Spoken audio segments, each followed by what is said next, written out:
Hello friends, I'm Dr. Sutar from Engineering College of Pharmaceutical Education, Department of Pharmacognosy.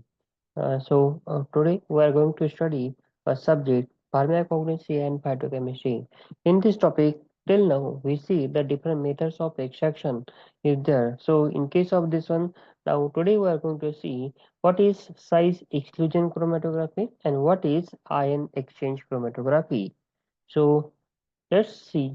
In case of size exclusion chromatography, the size exclusion chromatography is nothing but the separation of the particle depends on the density or the shape of the particle is there, or we can say that the mass of the particle is there. Depends on that the separation is there it should be occurs. So in this case, we see that one. This is the one column is there. That column is there should be filled with a particular porous material, which is having the different sizes are there, and where the particles which we want to separate out, that is we get fixed, and where the particle which are not having any porous area to fit into that one, so that particle is there should be drained through this one column. So let's we see one particle which is present in a column. So this is the one column that we have considered. Okay, one portion of the column.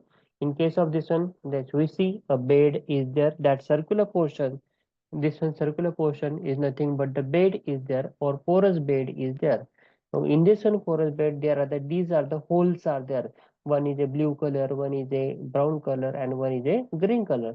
These holes are pores which is having the different sizes, and these are the different particles are there in a mixture which we want to separate out from the each other.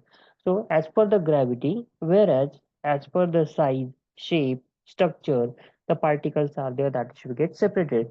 Suppose we have to fill this one particle into the column where the porous bed is there should be present. So these particles that are to be get settled down as per their sizes.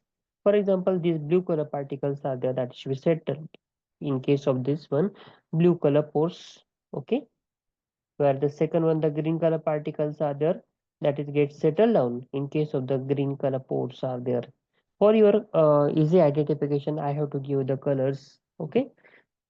So these all the green color particles are there that are fixed in the green color pores, where the red color particles are there means as per the size the particles are there that are to be separated out, or they are to be settled out from this one mixture.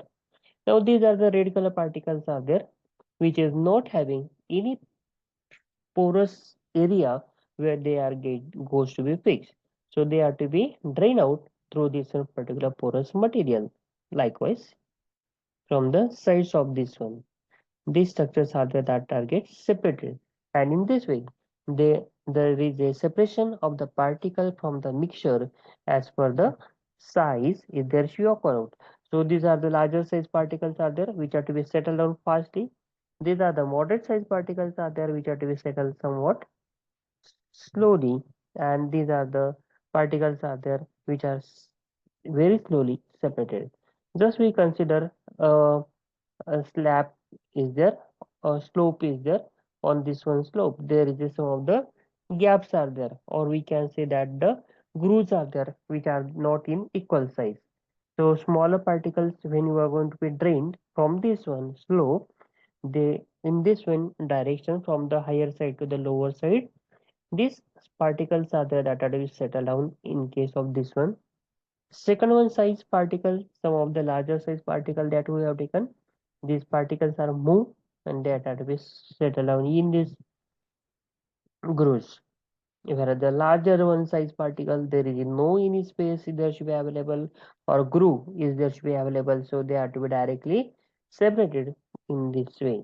So in this way, the separation of the particle from the mixture is carried out. Okay. This is about the size exclusion chromatography. That is also known as a gel chromatography. Okay. Next one is there, that is a ion exchange chromatography. The name itself indicative exchange of the ions. What are the charges which are to be present on the solid surface, or we can say that the adsorbent material. Each and every one adsorbent material is having its own charge. Some are having a positive charge, some are having a negative charge. So by these, the similar ions replaces the similar ions. So what are the ions which are to be collected, or the particle which are having which particle from the mixture which are having the certain charges. So the positive charges replaces the positive charges from the absorbent material. Okay, so let's we see how the separation is that we occur. So we'll see the one column is there that we have to be take. This column is having the particles which are negative charges. Negative charge particles are there that are to be present in case of this one. So when this is the solid bed material is there, this solid bed material is having the charges, negative charge which is present on the particle. But the charge is not a permanent one. This is a temporary charge is there is we present on this one material is there. So when let us see an example that HCl we have to be taken where HCl is this will dissolve is dissociate into the H plus ion and the Cl minus ions. Okay, in this way there is a dissociation is this occur whenever the HCl dilute HCl is this we passes through this one. So this Cl ion is to be goes or that binds with the particle which are to be present in the particle or which what are the charges which are to be present in the material, that what is the charges that is to be replaced by this one chlorine ion which is the negative one charge. So chlorine is there should be replaces the negative charge. Have you observed here? This one chlorine is there, that is when that passes through the solid surface that replaces the negative charge, that is you bind with that one particular charge of the particle, and where the negative charge is there, that is we goes removed from this one particle. Like the same one is there, this is the chlorine particle which is having negative charge, that is we bind with this one particle, and what is the negative charge from this one particle is there, that is get removed. In this way the separation is there issue occurs, separation of the H plus ion from the OH minus ion, or we can say that Cl minus ion is occur. So in this way the particles are there that is to be separated, or the charges are there that are to be separated. Let's take another one example, that is a sodium chloride solution is there. In for this one purpose, we are going to take sodium chloride. When this sodium chloride is there, it should be dissolved, that is be dissociated into the N plus sodium ion plus chlorine ion. Okay, sodium is having a positive charge, chlorine is having a negative charge. So let us take an sodium chloride solution. That sodium chloride solution is there. There are the two columns are there. One is having a positive charge particle, another one is having a negative charge particle. Means the columns are there that is having a positive charge H plus ion, another one column which is having a negative charge.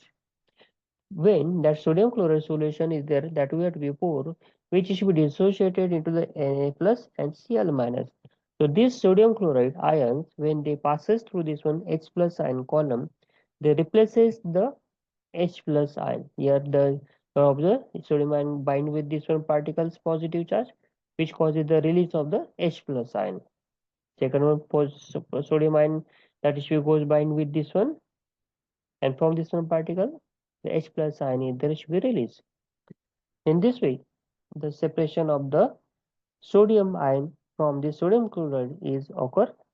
Secondly, same is the case in case of the negative charge particle. Then here the negative charge chlorine, that is goes bind with the this one particle where the OH minus ions are there. They causes the replacement of the OH minus ions.